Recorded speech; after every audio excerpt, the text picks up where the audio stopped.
Барлықтарыңа сәлем, сендермен мен Ақнұр 2021 түлегімін.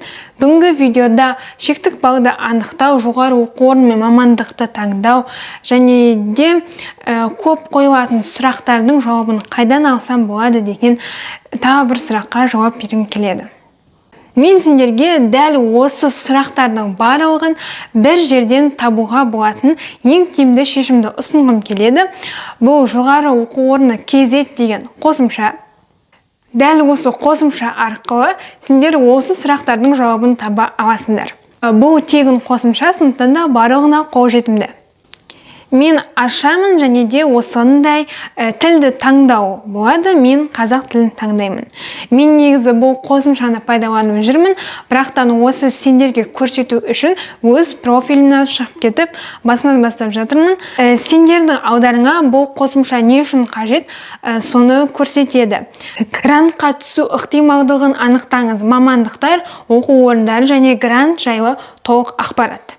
Келесі, университеттің ішкі гранттарын ұтып алу мүмкіндігі. Яғни осы қосымшаны қолданатын үздік қолданушыларға ішкі гранттарды ұтып алуға мүмкіндік бар. ұбт-ға байланысты ақпаратты алғашқылардың бірі болып, ал күнделікті бағыт-бағдар беріп, ынта ашатын посттар жарияланып отырады.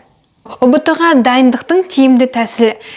Бұл приложениенің ішінде өзінің курсы бар, сол курстан өте аласыңдар, онлайн курстан өтіп, өзіңнің дайындығыңды жасай аласың. Сабақтар әр оқушының қазіргі деңгейі, үйрену жылдамдығы және мақсатына қарай өтіледі. Мен қазір өз профиліме кіремін, ал сен бұл қосымша жайлы енді ғана біліп жатсаң, жаңадан тіркелесің. Ол үшін астыңғы жағында тіркелу деген бар, соны басып, өзің жайлы ақпараттарды толтырасың. Мен қазір өз профиліме кіріп алайын. Бізде осындай лента ашылады. Бұл лентада не бар? Лентада жаңалықтар, хабарландырулар тұрады. Оған қоса мотивациялық посттар, пайдалы кеңестер шығарылып отырады. Күніне бірнеше рет жаңарып отырады. Әр жаңа пост сайын саған хабарлама келеді, солайынан сен ол постты бірінші бұл оқи аласың. Одан кейін ең қызық жері, бұл жерде лайк басу, комментария жазу, одан кейін сақтап алу дегендер бар. Яғни сен тағы да қажет болып қалады деген маңызды посттарды өзіңе сақтап аласың. Олар мына жағында, үшінші жағында сақталғандар дегенде тұрады. Менде бірнеше пост сақталған. Және де айтқанымдай, бұл жерде комментарий жазуға болады, өз ойыңды білдіресің және де бір-біріңе сұрақтар қойып, сөйтіп сөйлесуге де болады. Ең бастапқы жағында жаңалық тұрады, мына жерде қара болып тұр. Бұл жақта ішкі гранттар көп ұсынылады екен, соларға қатысып өз бағыңды сынап көрсең болады. Және де дәл қазір мен барлығы дегеннің ішінде тұрмын. Одан кейін танымал дегендер бар. Бұл жерде қолданушылардың арасында танымал посттар болады. Дәл осы жерден өзің қойғың келіп жүрген сұрақтарды тауып алсаң болады. Енді келесі жоғары оқу орны дегенге барайық. Бұл жерде сендер жоғары оқу орындары туралы таныса аласыңдар. Мен қазір өз жоғары оқу орнымды іздеп көрейін.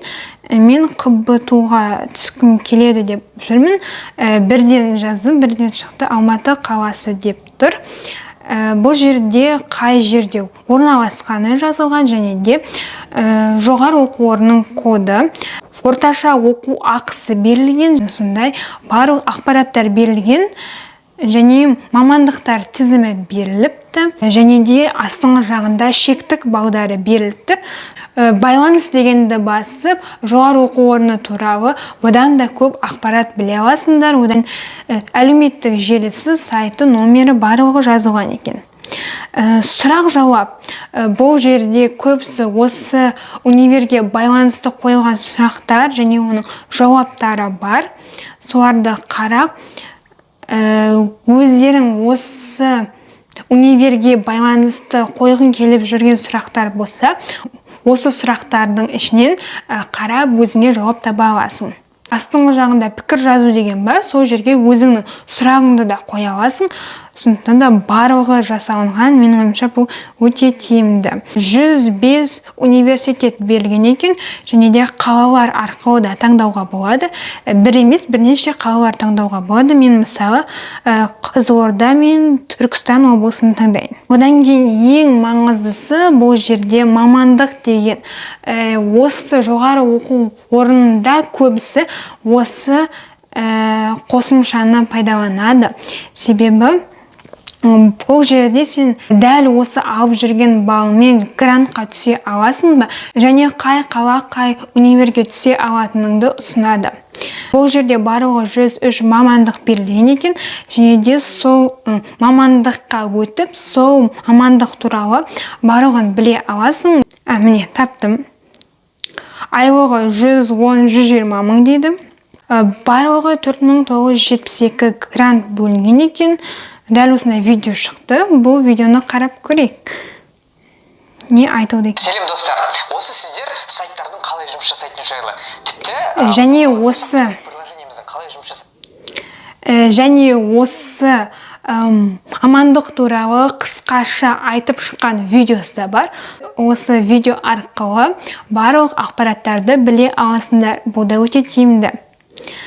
Шектік балл жалпы грантта 88, одан кейін 77 университетте оқытылады екен.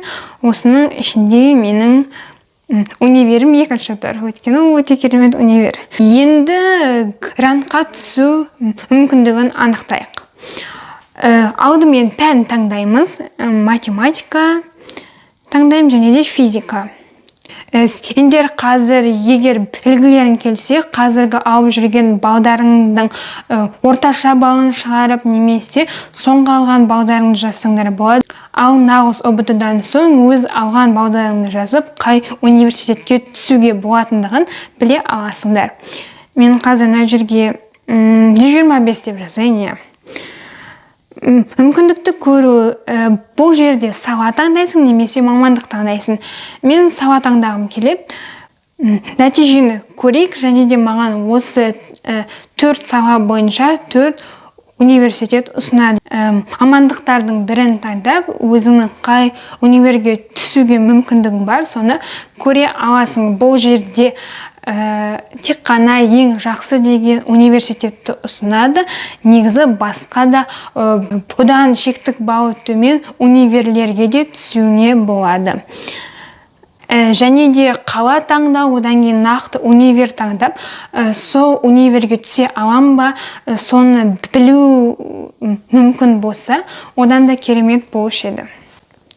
Енді келесі дайындық деп тұр. Сол дайындыққа барайық. Бұл жерде менде дайындық ашылып тұр, себебі мен жоғары оқу орны KZ-тің марафонына қатысып жатырмын. Бұл жерде менің бүгінгі сабақтарым берілген. Бұл дайындық деңгей бойынша дайындалады. Негізі оны айта берсең өте көп. Менің ойымша келесі видеоға қалдыратын сияқтымын. Келесі профиль. Бұл профильде сен ұбт-ның нәтижесін көре аласың.